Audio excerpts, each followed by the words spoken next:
Today, we'll be uncovering the secrets behind why the United States has managed to establish itself as a global superpower, and exploring why it's no easy task for China to take over that coveted position. So, get ready for some mind-blowing insights as we dissect the strengths and limitations of these two heavyweight contenders.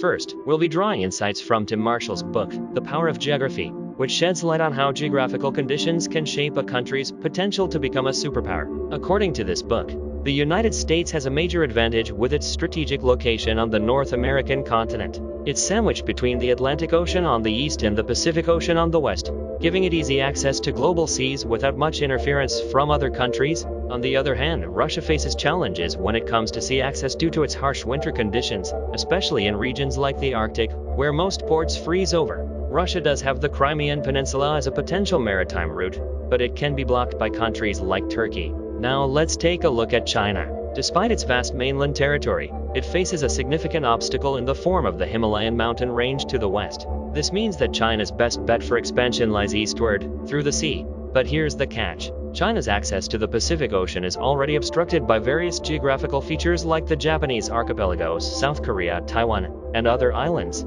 This makes it tough for China to have direct access to the Pacific Ocean. In contrast, the United States has a long coastline that stretches from north to south, giving it easy access to different destinations. Plus, the Atlantic and Pacific Oceans are under its control. This control over sea routes gives the United States a major edge in global trade, as seen in its powerful navy with numerous warships and aircraft carriers.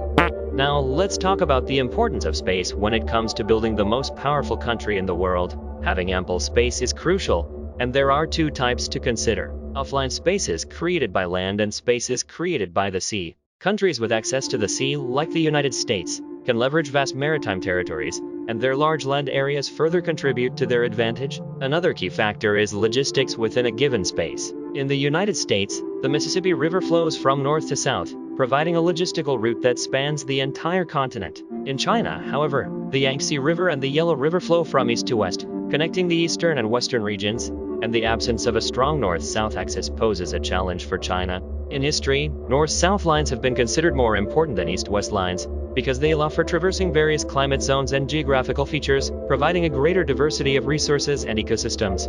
When it comes to logistics, waterways like seas and oceans offer efficiency. Maritime transportation is cheaper and faces less resistance compared to overland routes, and by harnessing the power of wind, most trade can be conducted effortlessly through sea routes. Here's an interesting thing to note. For instance, sea travel happens primarily in a horizontal space, making navigation and logistics simpler. On the other hand, constructing roads on land comes with complexities due to uphill and downhill slopes. You need to build tunnels or flat roads to avoid the need to climb steep hills, which consumes more energy and leads to inefficiency. So, having efficient transportation systems is a crucial first step toward building a powerful country. Throughout history, transportation networks have played vital roles in the rise of empires. For example, in ancient Persia, King Darius constructed the Royal Road, which featured relay stations for fast horseback travel. This allowed the king's commands to swiftly reach every corner of the empire, showing efficient control. The Romans also built roads that led to Rome, enabling them to deploy their armies and collect taxes from various regions.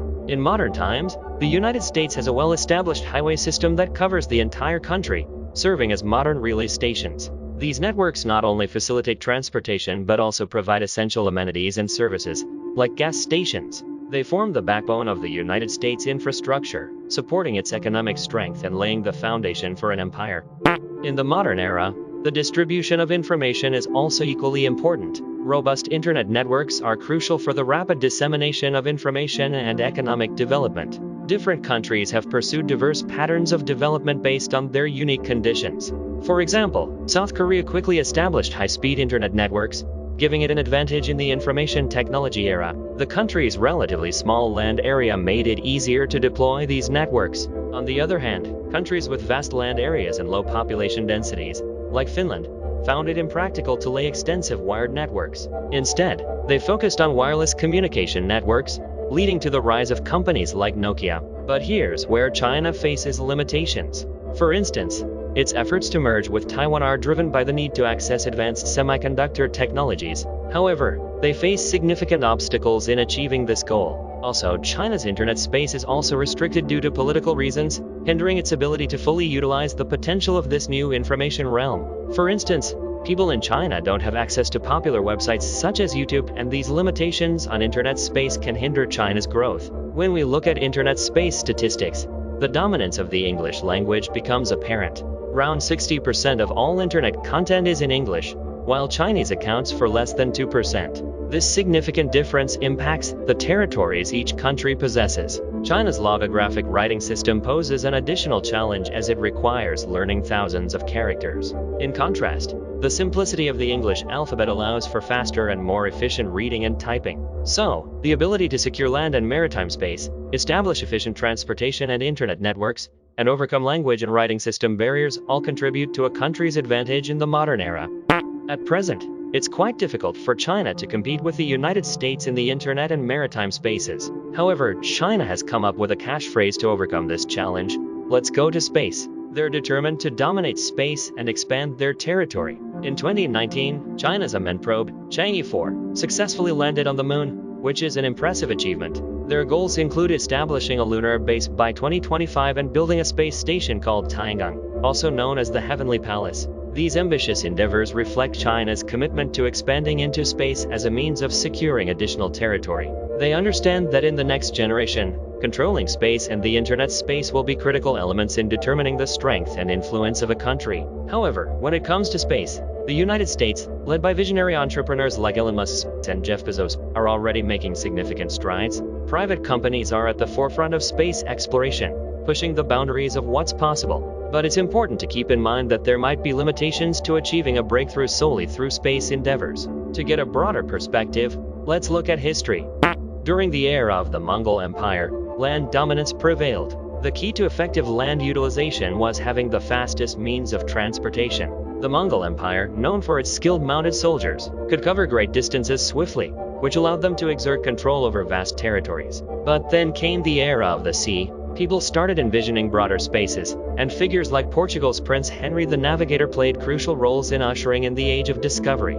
The game changer during this period was the triangular sail. In the past, ships relied on square sails, which limited them to harnessing winds blowing from behind. If the wind changed direction, they had to lower the sail and row instead. Traveling across vast oceans using only human power became incredibly difficult. However, the triangular sail revolutionized maritime travel by enabling ships to harness winds from all directions. This innovation significantly expanded navigational range. With this new technology, ships could cross the Atlantic Ocean and navigate the world's seas. Dutch and British merchants, in particular, excelled in utilizing this technology, establishing their dominance over trade routes and leading to the rise of powerful countries. Investing in maritime exploration turned out to be highly profitable. Equipped with triangular sails, nations could exploit space almost limitlessly. But here is the thing.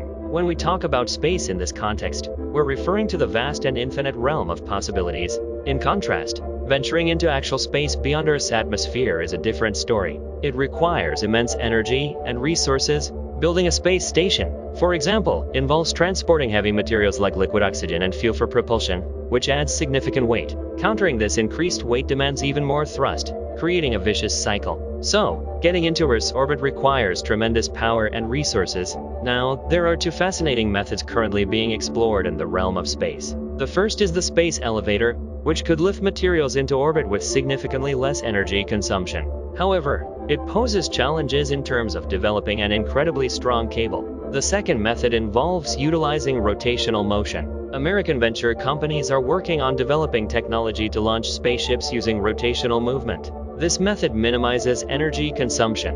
While it shows promise for material transportation, it remains challenging for human travel due to the extreme forces involved. However, as this technology progresses, it may enable more efficient transportation of materials into orbit. But before reaching that stage, an enormous amount of energy is needed to overcome Earth's gravity and ascend into space. So, space development requires significant financial resources and may yield less efficiency compared to other domains.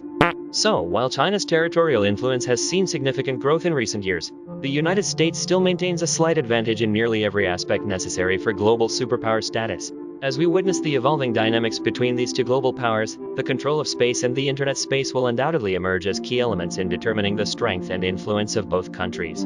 Alright, if you enjoyed this content, please make sure to hit the like button and please subscribe to the channel. Your support would truly make my day. If you are still taking a dump, Here are more videos for you. Thank you for your time.